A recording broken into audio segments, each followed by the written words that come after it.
para walang sayang. Hinugasan ko ng tubig yung sachet.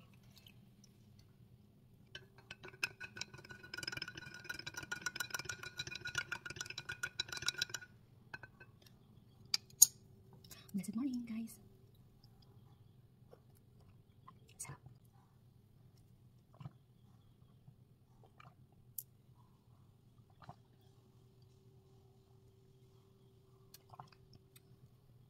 Ang sarap. At yung mother-in-law ko, nagtatry na rin siya uminom ng barley juice. Nag-umpisa siya kahapon.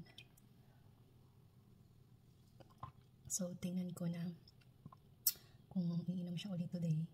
Kumuha siya ng capsule at saka isang box na juice. Kasi gusto niya na energy. So, I said, very good. Okay guys, thank you for watching. 8 years na.